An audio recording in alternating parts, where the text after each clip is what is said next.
Good morning everyone. आज का हमारा टॉपिक है कर्तव्य, ड्यूटीज़। पिछली बार हमने अधिकारों के बारे में अध्ययन किया था। अधिकारों के साथ साथ कर्तव्य भी उतने ज़रूरी है मनुष्य के लिए जितना कि अधिकार हैं।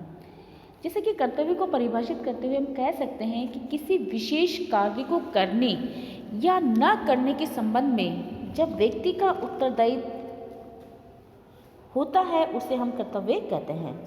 दूसरे शब्दों में, जिस कार्य के संबंध में समाज एवं राज्य सामान्य रूप से व्यक्ति से यह आशा करते हैं कि उसे वे कार्य करने चाहिए, वे ही व्यक्ति के कर्तव्य कहे जा सकते हैं। और कुछ चीज़ें ऐसी होती जिसे नहीं करना चाहिए, वो भी इसमें आती हैं। कर्तव्य के दो प्रकार होते हैं, नैतिक कर्तव्य और कानूनी कर्तव्य। नैतिक कर्तव्य की जब तक हम बात करें तो नैतिक कर्तव्य का संबंध मनुष्य के अंतःकरण, नैतिकता, उचित अनुचित की प्रवृत्ति से होता है। लेकिन यदि कोई व्यक्ति अपने नैतिक कर्तव्यों की पालना नहीं करता है तो उसके लिए उसे दंड की शक्ति का प्रयोग नहीं किया जा सकता। नैतिक कर्तव्य के जैसे बहुत सारे हम उदाहरण ले सकते हैं कि सच बोलना चाहिए, प्राणी मात्र के हित की कामना करनी चाहिए। तो नैतिक दृष्टि से व्यक्ति को सदैव ही इस प्रकार व्यवहार करना चाहिए, लेकिन यह व्यक्ति इनके विरुद्ध भी आचरण करे तो उन्हें दंडित नहीं किया जा सकता। एग्जाम्पल के तौर पर मान लीजिए कि सार्वजनिक नल चल रहा है, हमारी ड्यूटीज़ बनती है कि हम उसे क्या करें, बंद कर दें। लेकिन यदि हम उस नल को बंद नहीं करते हैं तो इसके लिए कोई हमें दंडित नहीं कर सकता है। हम बात करते हैं कानूनी कर्तव्यों की। तो कानूनी कर्तव्य अपनी प्रकृति से ही नैतिक कर्तव्य से भिन्न होते हैं, क्योंकि इन्हें करना या न करना व्यक्ति की इच्छा पर निर्भर नहीं है, वरन राज्य की इच्छा पर निर्भर है। और व्यक्ति की ये वे कर्तव्य हैं जिनका पालन करना अनिवार्य होता है, और यदि वे इनका पालन नहीं करते हैं तो राज्य के द्वारा प्रदत्त दंड के भागी होते हैं। जैसे कि हम कह सकते हैं कि राज्य के प्रति भक्ति रखना हर व्यक्ति का कर्तव्य है, लेकिन यदि वो राजद्रोह करे, राज्य के प्रति भक्ति नहीं करे तो उसे दंड दिया जा सकता है। इसी प्रकार से कानूनों का पालन व्यक्ति के द्वारा किया जाए, लेकिन यदि कानूनों का पालन व्यक्ति नहीं करता है तो इसके लिए उसे दंड दिया जा सकता है। कर देना भी व्यक्ति का कर्तव्य है। इसके अंतर्गत हम कह सकते हैं कि कोई व्यक्ति अपने जो जितनी आय है तो उसे छिपाए नहीं, जितना भी कर बनता है उसे ईमानदारी से दे।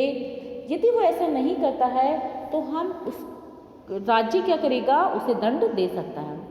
तो इस प्रकार से हम कह सकते हैं कि जैसे इसके अतिरिक्त ईमानदारी के साथ अपने मताधिकार का प्रयोग करना, सेवा भाव के साथ सार्वजनिक पदों को ग्रहण करना, जो हमारी नेशनल प्रॉपर्टी है उसकी रक्षा करना, और जो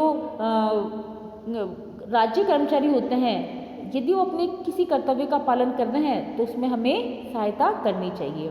ऐसा नहीं करने पर दंड के भागी भी हो सकते हैं। हालांकि हर एक कर्तव्य में दंड नहीं दिया जाता है।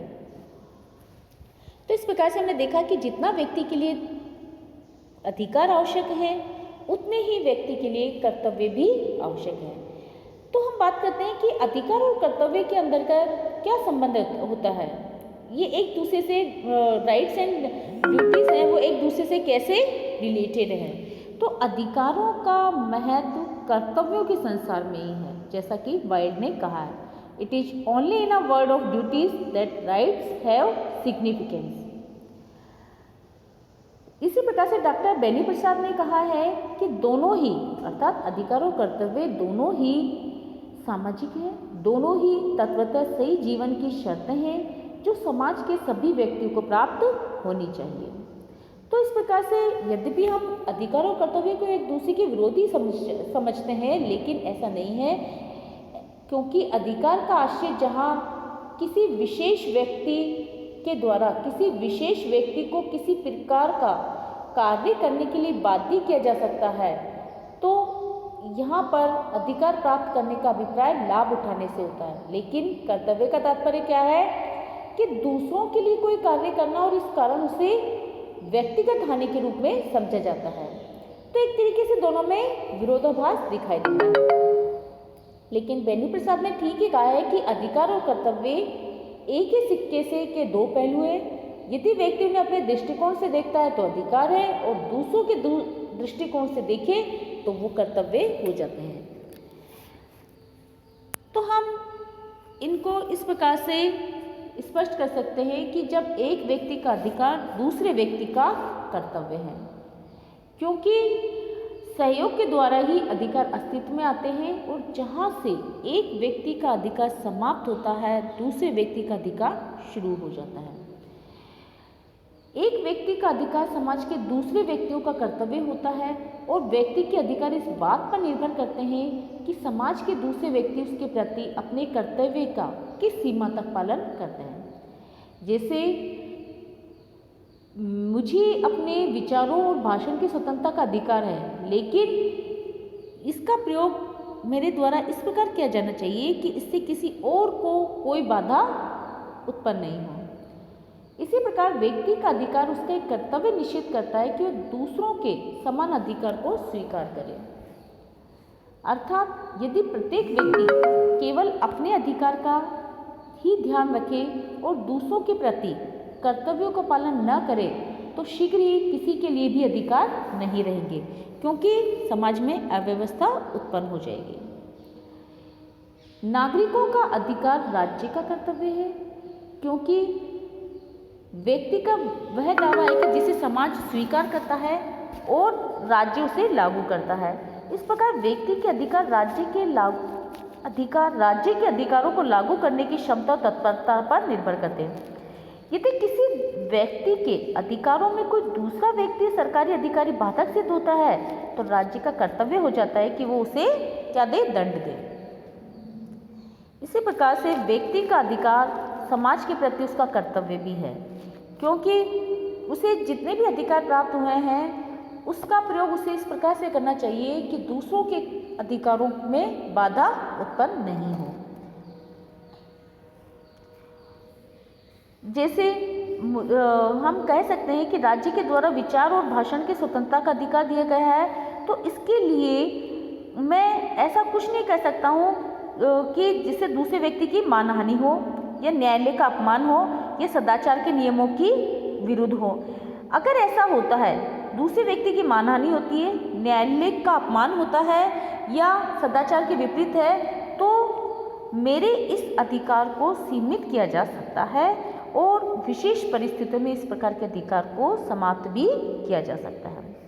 इसी प्रकार से व्यक्ति के अधिकार राज्य के प्रति उसके कर्तव्य भी निर्धारित करते हैं, क्योंकि प्रत्येक नागरिक को यह ध्यान रखना चाहिए कि समस्त अधिकारों के ऊपर उसका यह अधिकार है कि वह अपने कर्तव्यों का पालन करे। अगर हम अपने भारतीय संविधान की बात करें तो भारत के जो संविधान है उसके अनुच्छेद 51 क को संशोधित करते हुए 11वां मूल कर्तव्य भी जोड़ा गया है। 10 मूल कर्तव्य थे, जिसमें देश के प्रति, राष्ट्रीय जो चिन्ह हैं उनके प्रति, पर्यावरण के प्रति, मानव जाति के प्रति कुल 10 कर्तव्यों को जोड़ा गया था। लेकिन बाद में 11वां मूल कर्तव्य भी जोड़ा गया है, जिसके अनुसार माता पिता या संरक्षक का यह कर्तव्य होगा कि वे 6 से 14 वर्ष की उम्र के अपने बच्चों को शिक्षा के लिए अवसर प्रदान करें। तो इस प्रकार से भारतीय संविधान में यह व्यवस्था अधिकार और कर्तव्य के परस्पर घनिष्ठ संबंध को भी स्पष्ट करती है। तो हम कह सकते हैं कि अधिकार और कर्तव्य परस्पर एक दूसरे पर आश्रित हैं। अधिकार कर्तव्य का और कर्तव्य अधिकार का प्रतिबिंब मात्र होते हैं। एक के अंत से दोनों का अस्तित्व समाप्त हो जाता है। तो इस प्रकार से हम कह सकते हैं कि जहाँ विश्व में एक और ईर्ष्या, द्वेष, कलह, घृणा और असंतोष बढ़े हुए हैं, इन्हें व्यक्ति अपने अधिकारों का तो उपभोग करना चाहता है, लेकिन कर्तव्य पालन के प्रति उदासीन होते हैं। तो सामाजिक जीवन को स्थापित करने के लिए एक ही मात्र उपाय है कि व्यक्ति पूर्ण निष्ठा के साथ अपने कर्तव्यों का पालन करे और अपने अधिकारों का उपभोग करे। प्रोफेसर गोल्ड ने कहा है, हमारा एकमात्र अधिकार अपने कर्तव्यों का पालन है। Our only right is to do our duties। इसी प्रकार से महात्मा गांधी के शब्दों में कह सकते हैं कि कर्तव्यों का पालन कीजिए और अधिकार स्वतः ही आपको मिल जाएंगे। Perform your duties and rights will come automatically to you.